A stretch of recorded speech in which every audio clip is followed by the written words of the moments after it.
Hey y'all, welcome back to the Revolve podcast, where grief and loss are a journey, not a final destination. I am Dr. Lakrishia Cook, but you can call me Dr. Lala. Today's episode is all about what I like to call repowerment.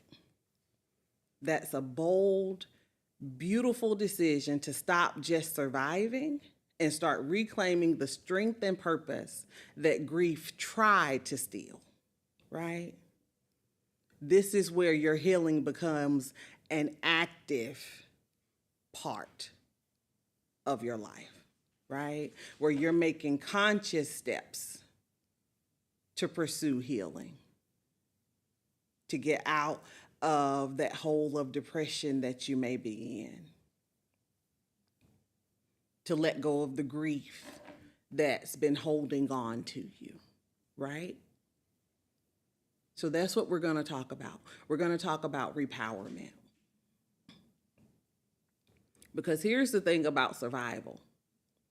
When we're surviving, we're breathing, but we're not living. Right? There's a difference between being here and existing and truly living life. Right? Being constantly vigilant, being afraid of what was going to happen next. These are some of the things that grief do to us. I can remember when my parents, their accident happened. My daughter was 4 or 5, I think, when that happened. And I would be at the hospital every day until 12, 1, 2 o'clock in the morning. And baby would refuse to sleep. She could not sleep until I got home. And it didn't matter how late it was. But because of her experience, right? The fear that was associated with being gotten out of bed,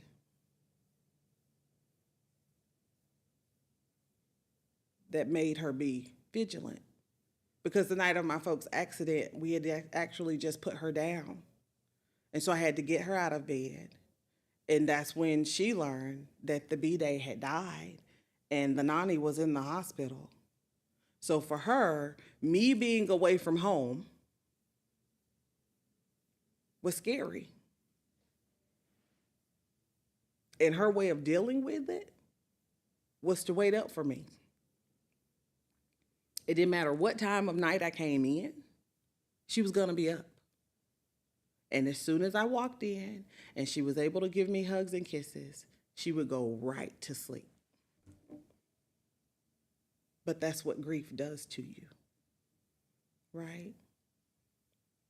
And for little ones, they might not even have the language for it. They don't have the language for it. But that's an example of vigilance, right? Sometimes it causes us to shut down emotionally.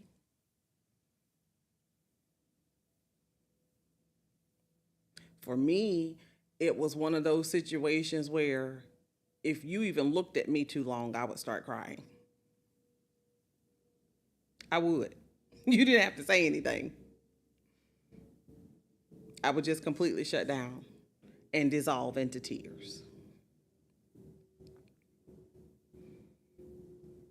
And for some folks, they become numb. Life is happening around us, but we don't notice. We're not allowing anything to affect us, right? And grief convinces us that just making it is enough.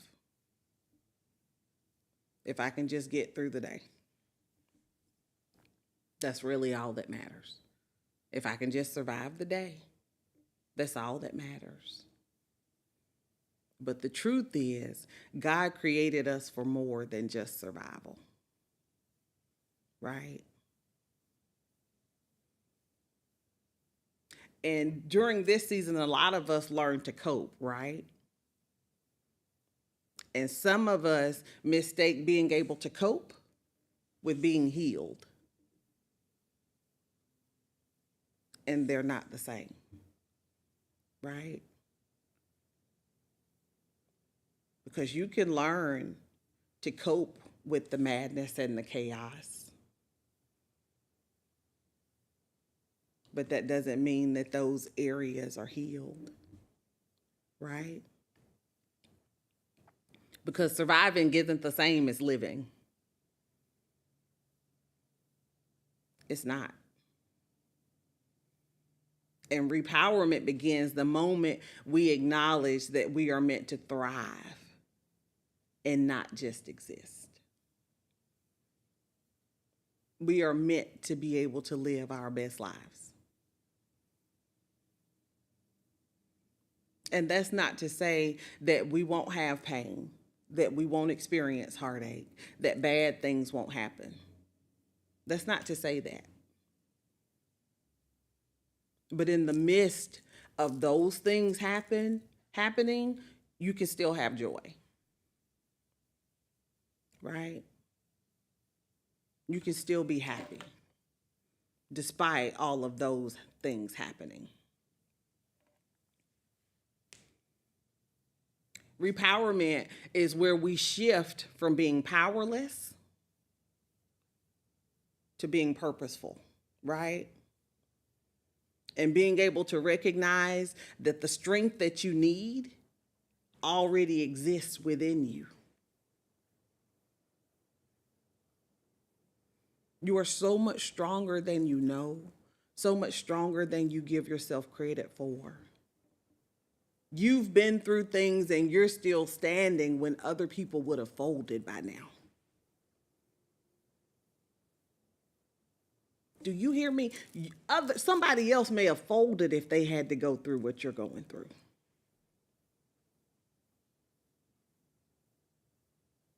Someone else may have given up.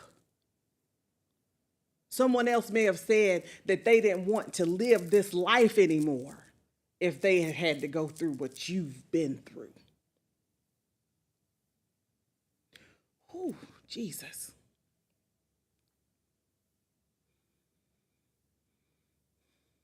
But you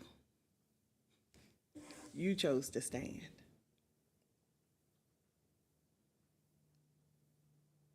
You chose to believe God's promises.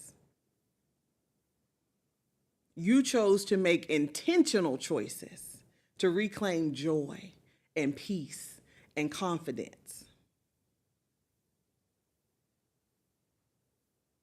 You chose to reestablish your spiritual authority, to be able to declare and decree the word of God over your life.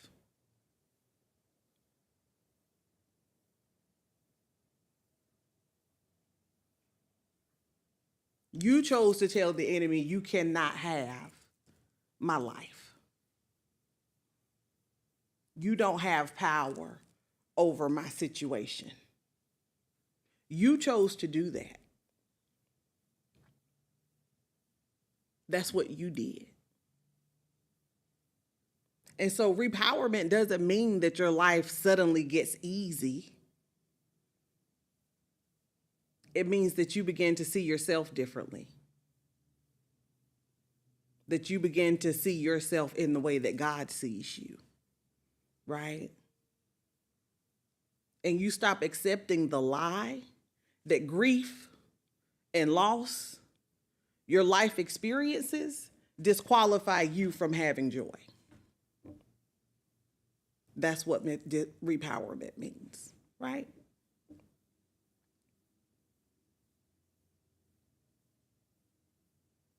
And so how do we do that? A good place to start is anchoring ourselves in the Word of God. 2 Timothy 1:7 says, "For God gave us a spirit not of fear, but of power, love, and self-control." Philippians 4:13 says, "I can do all things through Christ who strengthens me. Isaiah 40:31 says, those who wait on the Lord shall renew their strength.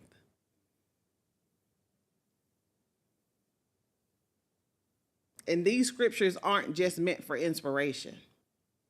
They're instructions, right?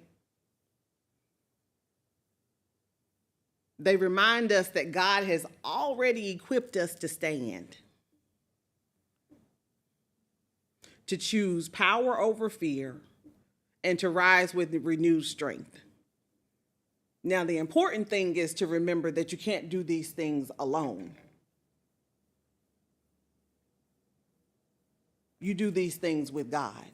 God strengthens you to be able to do these things. Right?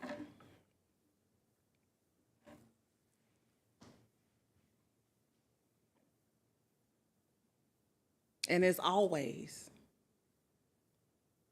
utilize your therapist. Because therapy helps us to build, right?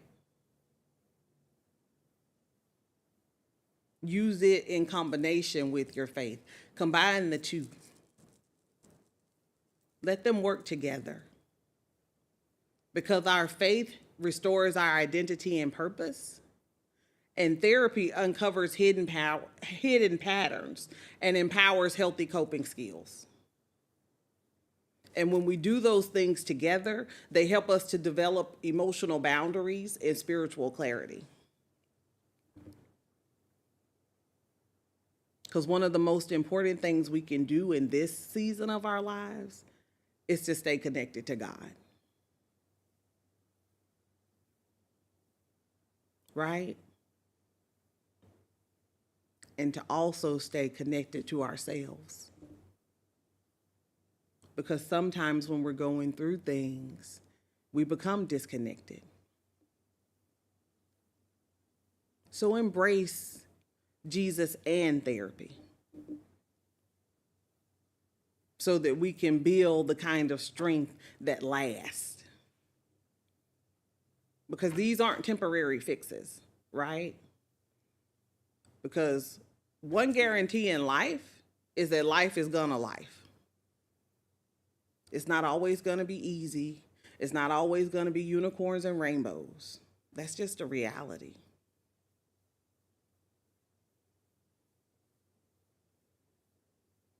But you can overcome it, right?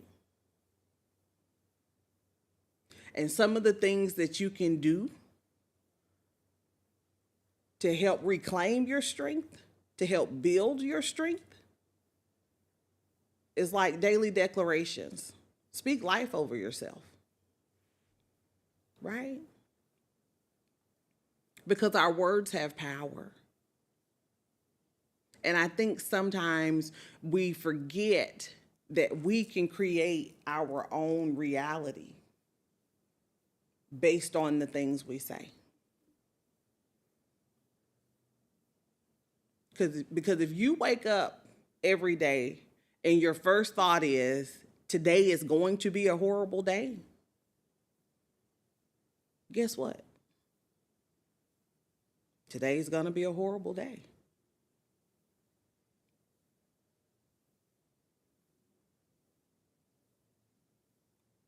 And the opposite is also true. If you wake up in the mornings and you say, this is the day that the Lord has made, I will rejoice and be glad in it, that also can be true. Because even when things happen, we can choose to rejoice and be glad in that day.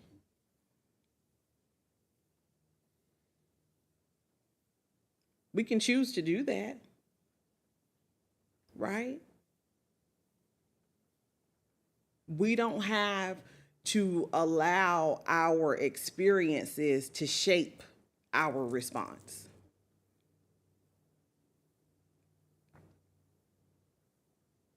My husband often says, my response is my responsibility.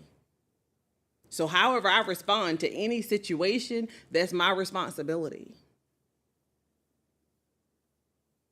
So again, I get to choose whether I'm going to have a positive response or a negative response. And we get what we put out. So if we're always putting out negativity, guess what we're going to get back? Negativity. And the same can be said for positivity. If you're putting positivity out, positivity comes back. Something else we can do is journal. And we can use prompts like, what am I reclaiming today? I'm reclaiming joy. I'm reclaiming purpose. I'm reclaiming healing over my life. I'm reclaiming my family coming back to Christ.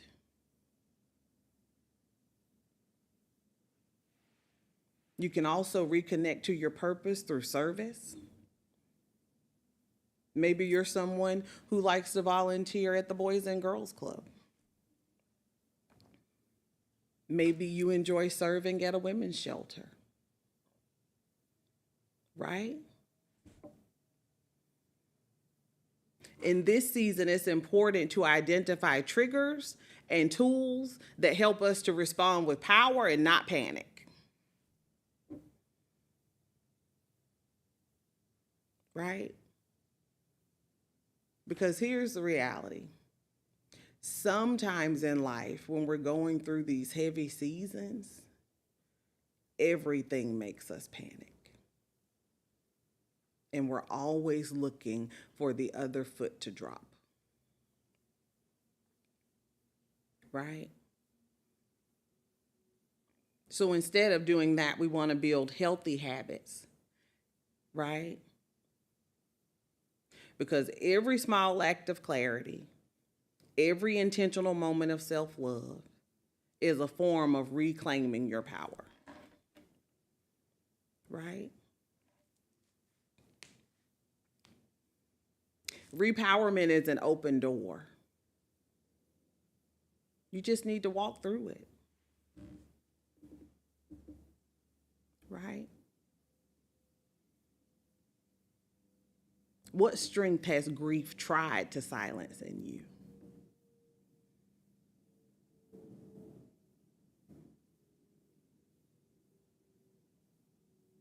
And I say tried because the truth is grief does wear you out.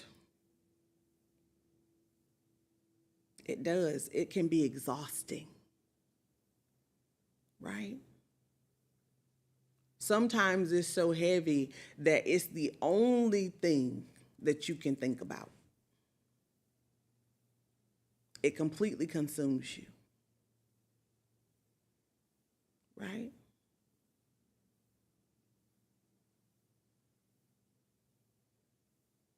What part of your purpose feels buried but not gone? Because sometimes grief will take that from us too, right? It'll make you forget what you were called to do, who you've always believed you were called to be.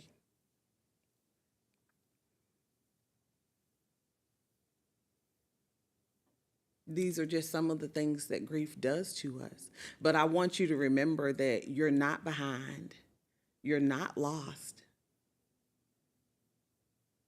This is an opportunity to become the very best version of yourself. The version that God is calling you to be.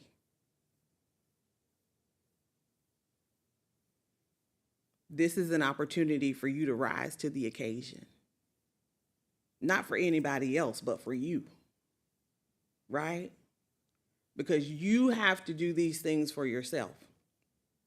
For yourself first. Because you can't give from an empty cup.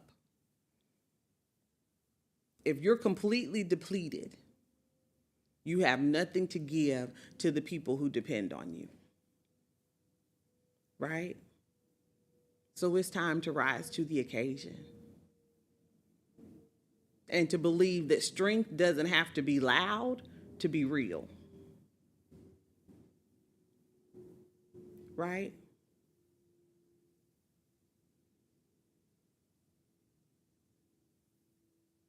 It doesn't have to be loud to be real.